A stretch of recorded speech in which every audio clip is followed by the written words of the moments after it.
This component allows you to learn chords to the bottom 8 pads by playing them from a second controller. It's very easy to use. You press Shift plus one of the bottom 8 pads to enter learn mode. The pad will flash to indicate that it's learning, and then you play the chord from your second controller. You can play all the notes at the same time or each one individually. Alright, when you're done, press the pad again to save. Alright, so notice that the pad I assigned the chord to lit up, and so did this pad up here. This pad will cycle through the notes in this chord. Alright, to show you how that's useful, let me learn a few more chords first. Alright, so I have 4 chords down here. And on the top, I have the 4 cycles. Alright, so I can use these for different things, like creating arpeggios where I have complete control over the rhythm.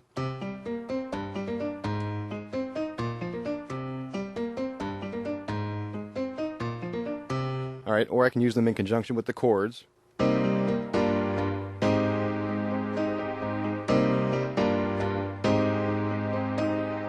Alright, so there's a lot of different things you could do with them. You can also transpose both the chords and the cycles in different ways. You could transpose by octaves. Alright, you can also transpose by semitones.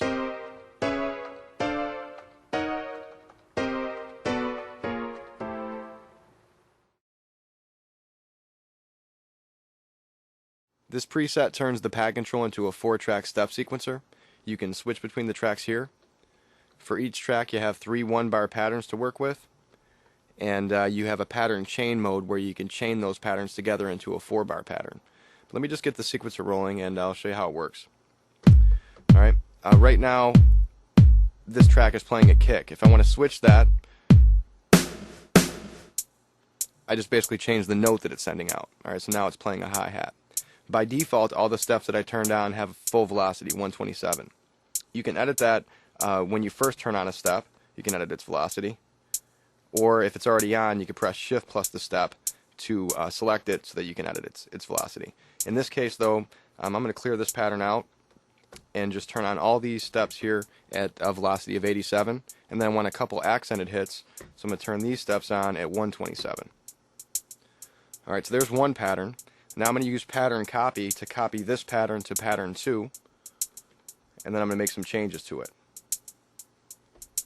Alright, just some really simple changes here. And then I'm going to copy pattern 2 to pattern 3, and I'm going to make some changes again. Alright, so now I have 3 patterns. I could switch between those, and the pattern switching is all quantized, as you can see. Alright, and I can also switch to pattern chain mode so that the switching is automated. Alright, in pattern chain mode I have 4 bars to work with. Each horizontal row represents 1 bar, and I can choose which pattern plays on that bar. Either my first pattern, second pattern, third pattern, or a blank pattern. So what I want to happen is my first pattern, then second pattern, first pattern, then third pattern. Sorry, my chair is kind of squeaky. Alright, so now I have this chain playing. Another thing I can do is I could change the swing level of the track. Right now it's playing straight 16ths. I can add a light swing or a heavier swing. Alright, also I have an XY repeat feature. Anytime I touch the XY pad, alright, the XY repeat feature will play instead of the pattern. Alright, and I can also control the velocity of this. So you can use this for builds, for transitions, for just little embellishments. Alright, and you can also change the rate. Right now this is playing at 16th note triplets. You can move to 32nd notes or down to 8th notes. Alright, now I'll add a snare part. Basically the same workflow as before.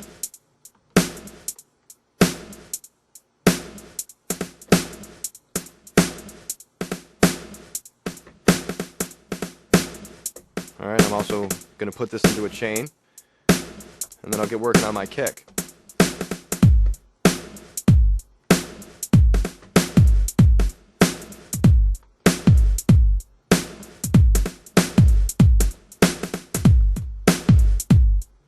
Now, you know what?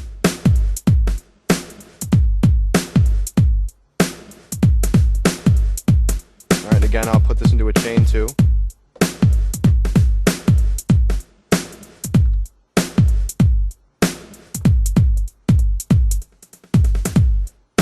When you're done creating your sequence, you can actually store it in the pad control itself. The way you do that is with file mode.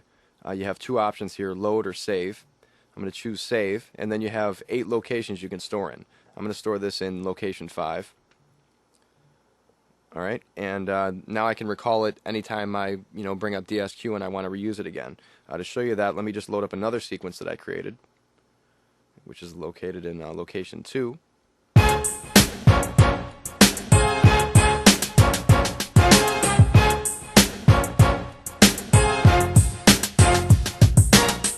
Alright, so I can load that one and play that, and then I can switch to the one I just saved in location 5. Alright, so as you can see, loading is very quick. Saving takes about a second, but loading is very quick. Now I want to play this this other sequence here real quick. Actually, let me mute a couple parts here. Just listen to this sample chop part.